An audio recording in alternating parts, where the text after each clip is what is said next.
All right. So what we see here is another transaction between Jacob and Laban. And I think the first time I'm not completely settled on exactly what happens here in this last part of the chapter. Uh, probably haven't really dug deep enough to completely satisfy myself anyway. But all the chaos that has taken place over chapter 29 and 30, Jacob's just done. He's ready to go, and he is ready to go back to his homeland. But what's waiting for him in his homeland? This will give you an inclination of just how fed up Jacob is. What's waiting for him in his homeland that he's so adamant to want to go back to? Yeah, he is so sick of the situation that he's in. He's willing to go back and face his brother that wants to kill him, right? He's like, I'd just rather go back and deal with that than. So he tells Laban, all right, let me go. I'm out of here. And Laban talks him into staying. And we get a little bit of another little snapshot into who Laban is in verse 27. It says, but Laban said to him, if I have found favor with you, stay. I have learned by divination that the Lord has blessed me because of you. What is divination? Witchcraft. What do they call them? What's that?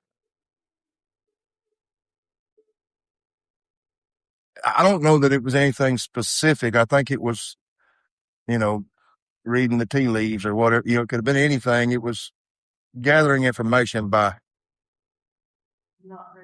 demonic ways. So we see what camp Laban is in, and he continues to try to snooker Jacob and is successful in a way. So in 29, says, Jacob said, I have served you and how your herds have fared with me, for you had very little before I came, but now your wealth has increased. The Lord has blessed you because of me. And now when will I also do something for my own family? So Jacob's telling him here, he's like, look, I have worked for you all this time and I have built your wealth. Now I have a family. I need to build wealth for my family. I can't spend the rest of my days building your wealth. I want to build my own wealth. So he said, all right, what should I give you? And my translation, I underline this right here. Verse 31, it says, Laban asked, what should I give you? And Jacob says, you don't need to give me anything. You owe me, basically. That's why I took it. You're not understanding here, Laban. You're not giving me squat. I earned this. I worked for it. He said, but if you do this one thing for me, I will continue to shepherd and keep your flock. So pay attention to this right here. Let me go through all of your sheep today and remove every sheep that is speckled or spotted, every dark-colored sheep among the lambs, and the spotted and speckled among the female goat. Such will be my wages.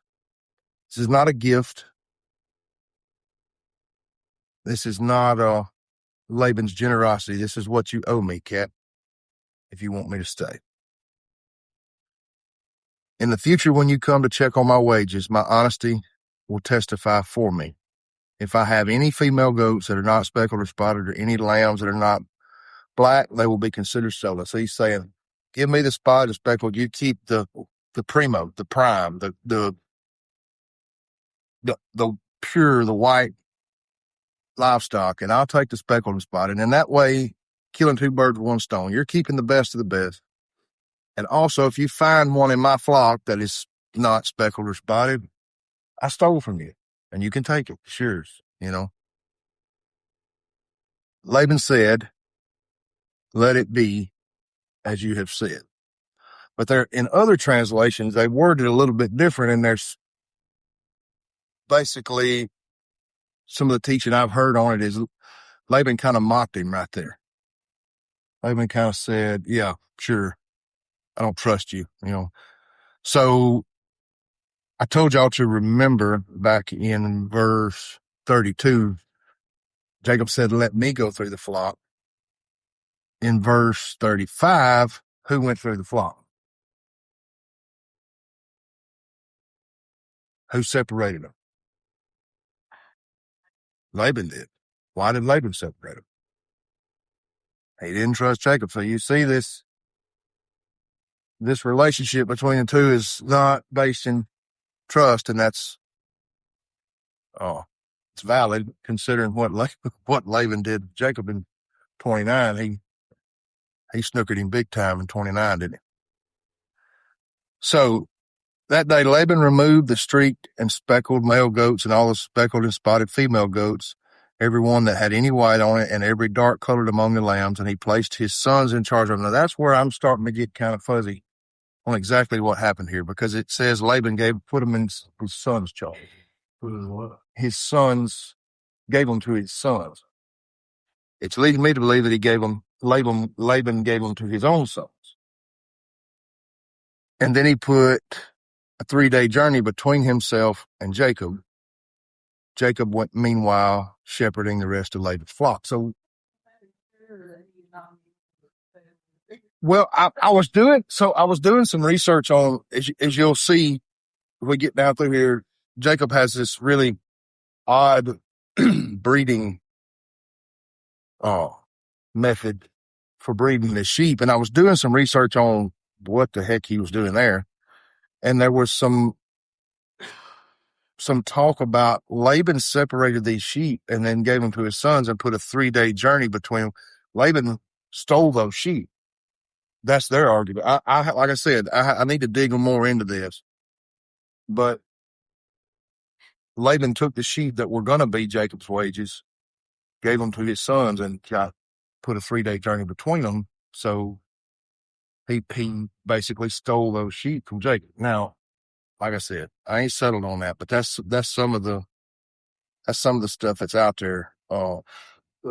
Because there's a big gap in information between verse 36 and verse 37, if that's true. So 3 days. So basically, this scenario is you have to go back to the root. Is why were we separating? So why did Jacob separate originally the spawn sheep from the to identify?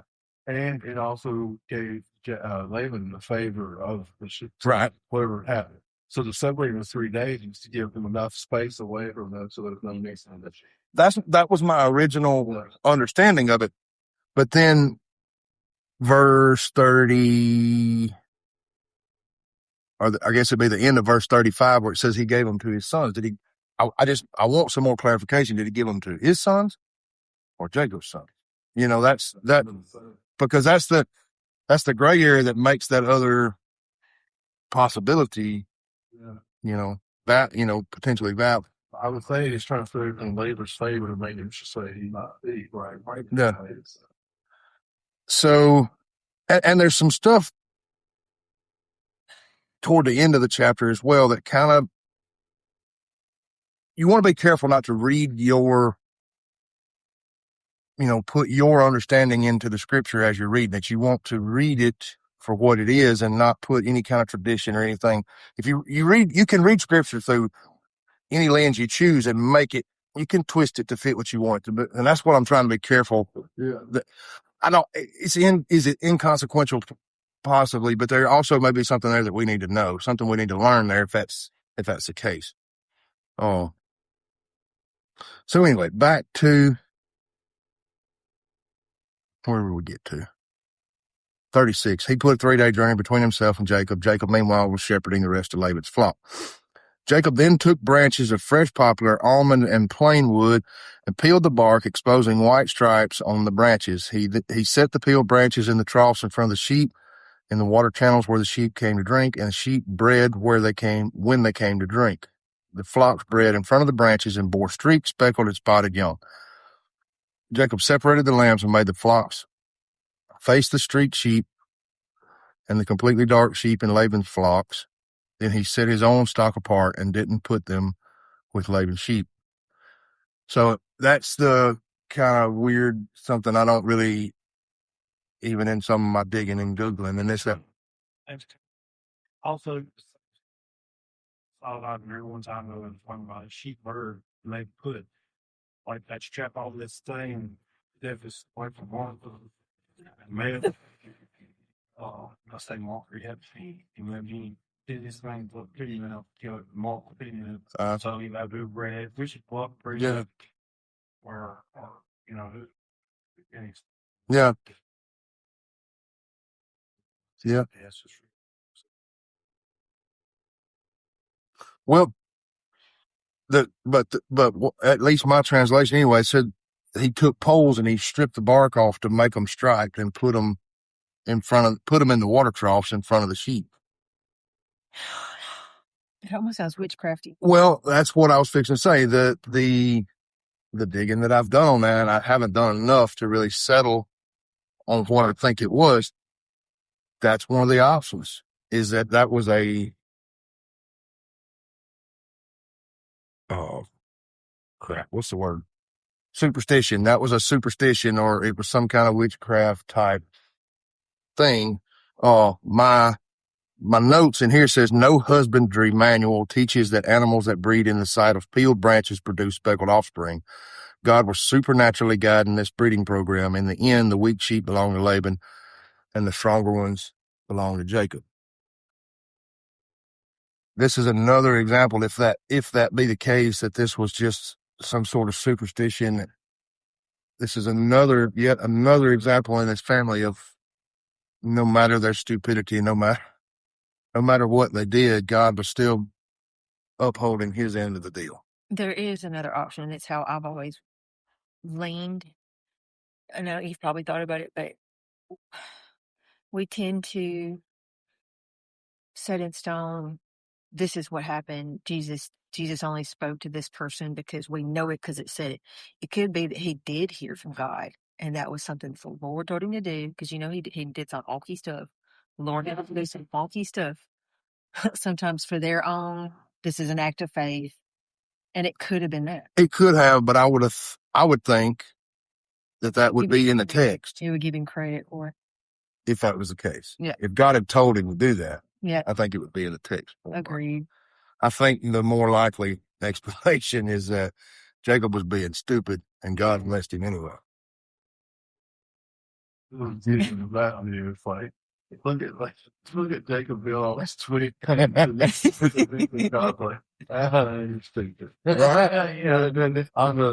he later on gives credit to God for it was God that transferred the wealth. You know what I'm saying? Yeah. So his heart posture is good, so he honored that.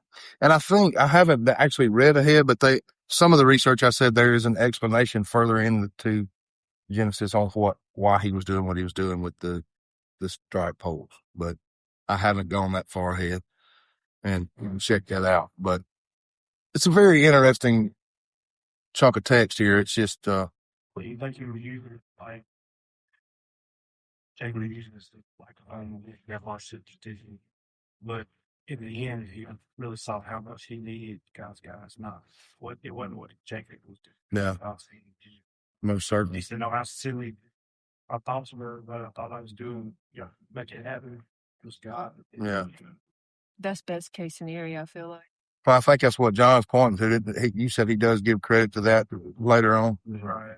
I hadn't read that far ahead yet, but I was reading the stripe things like the cult practice of superstition. The husbandry back then they were saying that the stripe thing was called what's called maternal impressions. So whatever the mom focused on. Yeah, I read that too. Yeah, whatever the mom was looking at, that's what kind of goat she. Yeah, there's several different I'm not settled on any one thing on that because, like I said, there's several different schools of thought on what Jacob was doing there, but one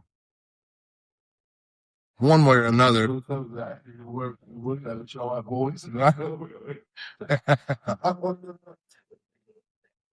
But one way or another, Jacob was being, he was taking things into his own hands one way or the other.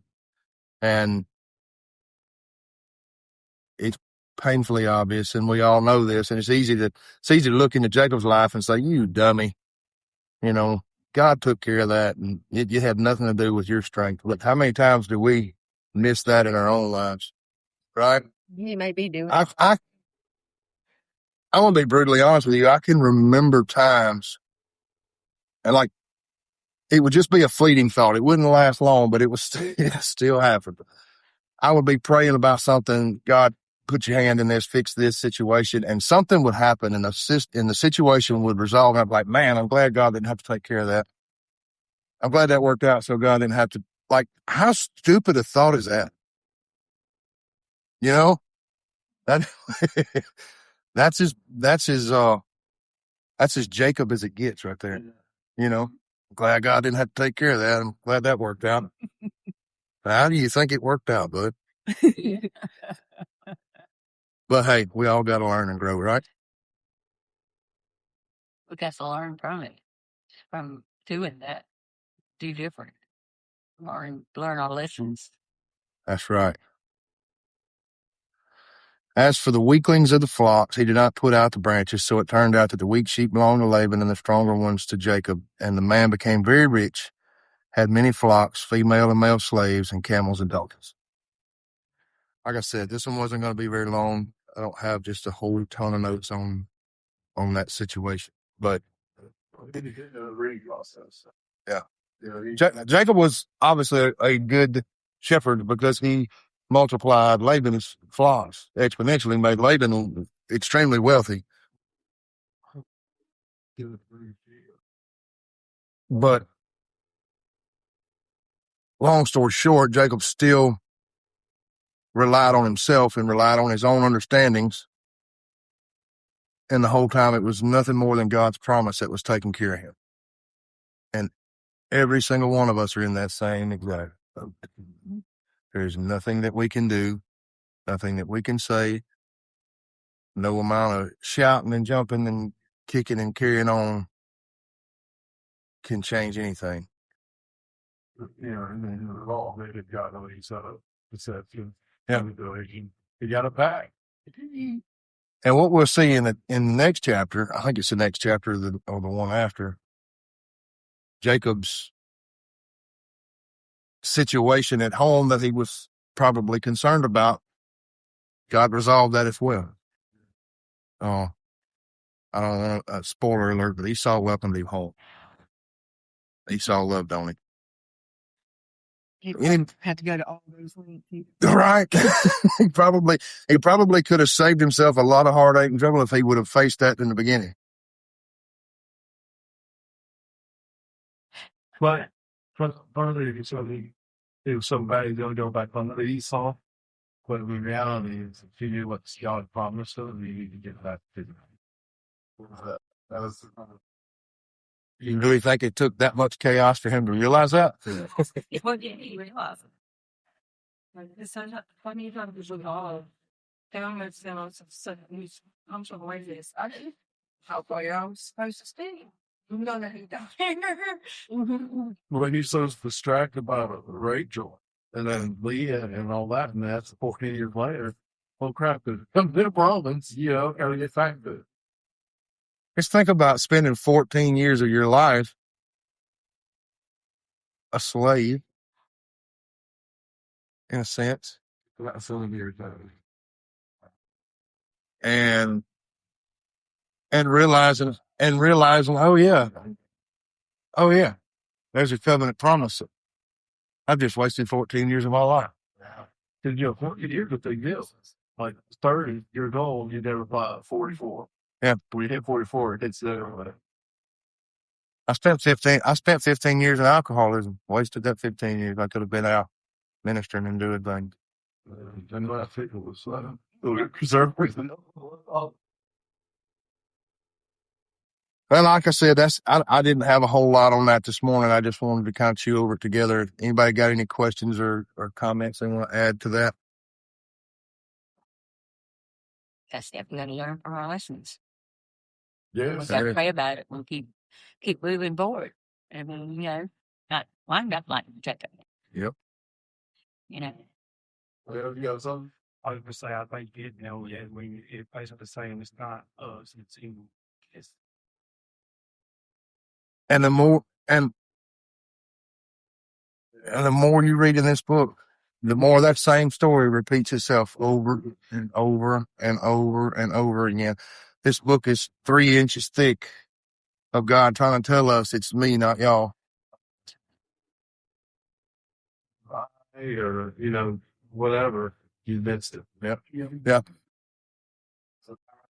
It's a big word. I should say that one. I'm good in this. I'm good in this. No, you feel the spring, but The only thing, I don't remember where this quote came from. I don't know who said this originally, but it's huge. It says the only thing that we contributed to our salvation is a sin that made it necessary. That's it. That's all. All right.